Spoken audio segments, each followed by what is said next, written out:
Monday, October 27th, and tonight we are hearing from Utahns voicing their frustrations directed at politicians for the government shutdown and investigating proposed changes to the public schooling system. But first, we want to check in with Sean with the weather. Category 5 hurricane is expected to make landfall in Jamaica overnight tonight, with the heaviest storm impacting first thing tomorrow morning. Once again, Sean Kelly has more with our first alert forecast. All eyes on powerful, catastrophic Hurricane Melissa continuing to intensify out in the Caribbean, set to make landfall with Jamaica as we make our way into tomorrow morning. This rapidly intensified here, bringing some catastrophic flooding that we're expecting for the island, including a catastrophic storm surge. This area has big elevation changes, mountainous region here, so we do expect some landslides as well. So that flooding risk, landslides, a storm surge, they're in for a long night and a long day ahead of us here with some potential significant infrastructure impacts. Category 5, 175-mile-per-hour winds moving slowly as it makes landfall tomorrow morning, expected to make landfall and weaken a little bit here with eastern Cuba and then eventually push northward here in the middle of the week. Meanwhile, here at home, we saw a little bit of rain this morning. It's been a cold day today, and for those who are going to be heading downtown for dinner or for the Jazz game this evening, those temperatures will go from the 40s to the 30s, and we get ready for some freezing cold temperatures, the first freeze of the season. We'll talk about how low it will get for many areas and how long it lasts coming up in my first alert weather forecast. Sean, thank you for that update. And staying on the topic of weather, so we also have a look from Jamaica. We'll be showing that here in just a moment.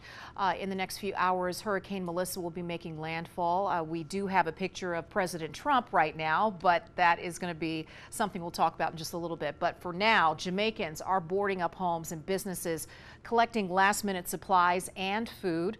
Hurricane Melissa grew into a monster storm over the weekend. It is set to make landfall tomorrow. The National Hurricane Center warns that it will likely cause life-threatening flash flooding and landslides. I think this one is different. I think we're definitely gonna have this one gonna impact us hard. Melissa is expected to be the strongest storm in recorded history to hit the island. There is at least one Latter-day Saint mission in the area. We reached out to the church to see if missionaries have been evacuated. We have not heard back just yet. The government shutdown is another big topic that we're talking about. It's dragging into another week as the political blame game continues to escalate, as Congress is digging in and state lawmakers are pointing fingers. Tens of thousands of Utah families are set to lose food assistance at the end of the week. Liv Kelleher spoke to Ogden residents who say that they're tired of the political games without solutions, especially as it's impacting those who could end up hungry. Are you at all worried about being able to feed yourself, put food on the table, cost of groceries? Does that concern you at all? Yes, it does a lot. What the government's doing with our food is not right. It's just ridiculous. They just use politics and it hurts other people. For days, I've been asking federal and state leaders the same question. What happens to Utah families if SNAP funding runs out? The U.S. Department of Agriculture's original contingency plan said it would continue funding core nutritional programs during a shutdown. But in a memo released 3 days ago, the USDA appears to walk that back, saying contingency funds are not legally available and that states cannot cover the cost of benefits and be reimbursed. I again reached out to Governor Cox's office, offering an unedited interview to discuss food insecurity for thousands of Utahns. The request was declined, and I was referred back to Workforce Services. We offered the same interview to leaders in both the Utah House and Senate. The House also declined, saying they hope the federal government will do the right thing. The Senate did not respond. I don't like politics. I think they both need to get their heads out. For Ogden resident Pam Royster, whose sons lost work because of the shutdown, she believes lawmakers would respond differently if they felt some of their own financial pressure. I think that they should not be paid or they should not get health care when the constituents don't. Liv Kelleher, KUTV 2 News. Last year, more than 169,000 Utahns received SNAP benefits. More than 69% of SNAP participants are in families with children. 46% are in working families. Most SNAP participants have incomes below the poverty line. SNAP participants in Utah received more than $382 million in benefits in 2024. And talking about the shutdown, the largest union of federal government employees is calling on Republicans and Democrats to work out their differences and reopen the government. It's coming as federal workers across the country are turning to food banks so they can eat. The Senate is back in session, but there are no signs of a breakthrough. Democrats are demanding extensions for health care subsidies, but Republicans refuse to budge. Some National Park Service staff are calling on the Trump administration to close all national parks until the shutdown ends. With only limited staff working, people are taking advantage. The parks are crowded. They're getting vandalized. One person even base jumped at Yosemite, something that's usually strictly prohibited. Visitors, they're seeing closed visitor centers, unsafe conditions, damage to the very places that, we promised to preserve. Right now, the national parks are losing nearly $1 million every single day because there's no one to collect entrance fees. Elementary students in Washington County may be switching schools next year. The Washington County Board of Elections is proposing a boundary change that would go into effect next August, and this would affect Desert Canyon's, Bloomington, and Little Valley elementary schools. Our Samantha Hoffman spoke with the school district about what you need to know. I'm at Desert Canyons Elementary, one of the schools experiencing overcrowding that's inspiring this change. Assistant Superintendent Nate Esplin tells me the proposed boundary change would force about 75 students to switch schools. Overcrowded and not enough space. Desert Canyons is about 150 students over the comfortable student capacity of 600 kids. We don't want to have to raise class sizes because we don't have enough classrooms. Also with more students, it does put a little bit more pressure on some of our things like our library, our parking, drop-off, pickup. On the flip side, Bloomington and Little Valley are increasingly under enrollment, so this proposed boundary change would bridge this gap. 50 students living in the Desert Color area would switch to Bloomington Elementary. 25 students from Southern View and South Desert neighborhoods would attend Little Valley. We're excited for more students. We know that we have some great families in those areas, and they're eager for those good families to come and contribute to their schools. What would you say to a student who might be nervous about then switching schools? We understand that boundary change is difficult, it's challenging, it can be hard on families, making new friends, leaving old friends. But we hope that these families, if they do move, that they would know that we will welcome them in with open arms with wherever they're at. Washington County School District says they will add bus lines for qualifying students with new commutes. There will be some students that will no longer be able to walk to school if this boundary was to be approved, because currently they're walking, and with the new school there will be a longer distance and they will need to be bused. Esplin says students will be required to switch to their new designated school unless they apply for an out-of-boundary request. But Esplin says those are difficult to fulfill. The school district is holding a public meeting about the proposed change tomorrow evening at Desert Canyons Elementary. In St. George, Samantha Hoffman, KUTV 2 News. Just last week, the State Board of Education released a new report showing enrollment in Utah's public schools has dropped, and right now there are 656,000 students enrolled. That's down 1.7% from last fall. The biggest enrollment drops are happening in Salt Lake City, Granite, and Washington school districts. Enrollment has fallen for the third straight year. And looking ahead to next year, when the First Presidency of the Church of Jesus Christ of Latter-day Saints is hosting an open house and dedication for the Linden, Utah Temple. The public open house will happen March 12th and will continue through April 11th, excluding Sundays. The temple will be dedicated May 3rd. The Utah Jazz open up a quick two-game homestand tonight. They're taking on the Phoenix Suns and at the Delta Center. This will be the first of two games against the Suns this week. The Jazz are coming off of a 1-point loss to the Sacramento Kings Friday night, and you can watch the action tonight starting at 7 on the home of the Jazz, KJazz Channel 14. All right, coming up on Arc Salt Lake, a man accused of assassinating Turning Point USA founder Charlie Kirk back in court today. Why the judge in the case says that the risk of prejudice towards Robinson is, quote, significant.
The man accused of assassinating Turning Point USA founder Charlie Kirk was in court today during a virtual hearing, but was not shown. The judge in the case issued his ruling over whether or not Tyler Robinson can appear at all hearings before trial in jail clothing and restraints. Given the scale, the judge says that the risk of prejudice towards Robinson is, quote, significant. Chief investigative reporter Wendy Halloran has more on what he ruled. Will the parties please enter their appearances? In a reply last week, the defense team for Tyler Robinson, consisting of Kathy Nestor, Richard Novak, Stacey Visser, and Michael Burt, asked Judge Tony Graff Jr. to allow their client to appear in street clothes and without restraints at all court proceedings. Mr. Robinson, can you hear us? Yes, I can. They wrote there are thousands of similar and, in most instances, much worse items of prejudicial pretrial publicity that have relentlessly focused on Robinson's demeanor and appearance during his jailhouse court appearances and have polluted the waters of justice in this case. Judge Graff's ruling on whether Robinson has to wear jail garb. The court finds that Mr. Robinson's right to the presumption of innocence outweighs the minimal inconvenience of permitting civilian attire, and Mr. Robinson shall be dressed as one who is presumed innocent. Judge Graff ruled the clothing has to be given to Robinson 72 hours before every pretrial hearing. Sky Lozaro, a criminal defense attorney, watched the virtual hearing with me. So what happens is defense attorneys will take that clothing down to the sheriff's officers that are in the courthouse. They'll transport him, likely they'll have him change there in the holding cell area so that when he comes into court, he will be in civilian clothing. The defense motion, Robinson not be restrained, denied. The court recognizes that Mr. Robinson has no criminal history and no record of misconduct while in custody. However, the charges he faces are extraordinarily serious, carrying potential penalties of life imprisonment or death. The safety of Mr. Robinson, the attorneys, court staff, and the public must remain the court's highest priority. It needs to be the least restrictive means. He's got to be able to communicate with his attorneys, which means note-taking. Judge Graff also prohibiting the media from photographing or videoing Robinson wearing the restraints. Here are the conditions. From photographing or recording him while entering, exiting, or standing in the courtroom. Lozaro says Judge Graff focused heavily on Robinson's presumption of innocence, given the fact of all that's already out there in the public domain. Unless there is a further ruling banning cameras, which we may hear more about down the road, as of right now, he's going to appear. And so having him appear as a normal human being really helps protect his presumption of innocence. The prosecution invited Robinson's defense team to review the prosecution's case file with the exception of attorney work product. And in the filing today, invited the defense to inspect all physical evidence that's seized by law enforcement. This means that they can come review the file by making an appointment. The county attorney says that this is to make sure that they have provided everything that they've received. It says an evidence custodian or an officer will be there during the inspection to preserve our chain of custody. Well, over in Florida, Governor Ron DeSantis is naming a scholarship after Charlie Kirk. Whoever wins the upcoming student debate competition will get a $50,000 scholarship named after Kirk. DeSantis says this prize underscores the importance of teaching students the value of respectful debate. The governor says that this scholarship is made possible through a generous donation from a philanthropist. All right, and now switching gears again. It was a cold morning. Let's see if this is an accurate representation for the rest of the week. Meteorologist Sean Kelly has that first alert forecast. Well, after a frigid start to the week here, we'll start to slowly warm things up. Won't be much each day, but we'll be back into the low and middle 50s through the next several days. And then finally, by the end of the week for Halloween, just in time, we're closer to where we should be for this time of the year. We get ready for some pretty freezing cold mornings ahead of us, including tonight to tomorrow morning. Out across the eastern portions of the Uinta Basin, down into the Capitol Reef area, we've got freeze warnings. So temperatures not only freezing cold for them, but we're likely seeing our first freeze of the season for Salt Lake City officially. We haven't technically got there. We've had the lowest low here in Salt Lake City of 37. I think we'll be right around there, right around to freezing tomorrow morning. So go ahead and cover anything sensitive, your outdoor pipes as well, taking care of whatever you need to do, because the next few mornings we will start to warm things up a little bit here for those morning lows, and a little bit kind of behind schedule here for the freeze. Nothing out of the ordinary, but again, the average first freeze was typically October 19th, so we're over a week below schedule here, or behind schedule, that is. Still waiting on that first snowfall, though, that average there in the first and second week of November, so we'll see. 50 degrees for the high so far. We're below normal by 10 degrees today. Quite cold for much of the northern part of the state. Look at Park City into the 30s, 45 in Logan, 44 in Heber, 59 in Milford, 78 in St. George, 10 to 20 degrees nearly for much of the region here. Cooler than yesterday at this time. So at least it's gorgeous out there this evening. Plenty of sunshine. Visibility in the air has been clean, but as we get into the day tomorrow and Wednesday, high pressure system will be building in, the air a little bit more stagnant. Inversion will settle in, and that will worsen the air quality, so be mindful of that. You can see it's just kind of too windy for it right now. We've got some pretty substantial gusty winds, 30 to 45 miles per hour for the northeastern part of the state. No rain out there, quite quiet, and again, we did see a little bit of rain with this last storm here, continuing to tally and add up to the numbers. 5.12 inches of rain during October. Just truly remarkable. 3.8 inches above normal here. The wettest October on record, and also the 5th wettest month on record as a whole, all time. So we continue to add to that as well, but finally some quieter weather settling in, and not expecting any more rain here for the remainder of the month. So we've got some freezing cold temperatures. Areas outside of this city could get even colder, into the 20s and teens for many spots. Highs tomorrow into the 50s we go. So we started our warming trend, and again, a preview here for Halloween is looking much nicer. We're back up into the 60s. St. George, though, each and every day you've got 70s, eventually getting close to the 80s by the weekend. Plenty of sunshine, and across the Wasatch Front we've got hazy sunshine the next 2 days, and then nearing to nearly 60 degrees by Thursday and Friday, mid 60s by the weekend, and looking really nice and mild as we head into next week as well. A heist called well conceived, even though thieves left behind more than 150 clues. Coming up on ARC Salt Lake, who's in custody and why police say more arrests are to come.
With the Utah Mammoth on a 7-game winning streak, forward Logan Cooley is getting recognized. He was last week's second star in the NHL. Cooley scored 5 first-period goals and also earned a hat trick in St. Louis. Cooley is the 3rd player in the franchise history to be named one of the NHL's Stars of the Week. And taking a look at what's trending, a French criminologist calls the Louvre heist a well-conceived operation, despite the thieves leaving with 150 traces actually behind when we're talking about evidence. Some of that evidence includes strands of hair, fingerprints, and other DNA. Investigators say it's likely police will soon arrest the remaining 2 suspects in the case. Over the weekend, police reportedly arrested 2 suspects in connection to the heist.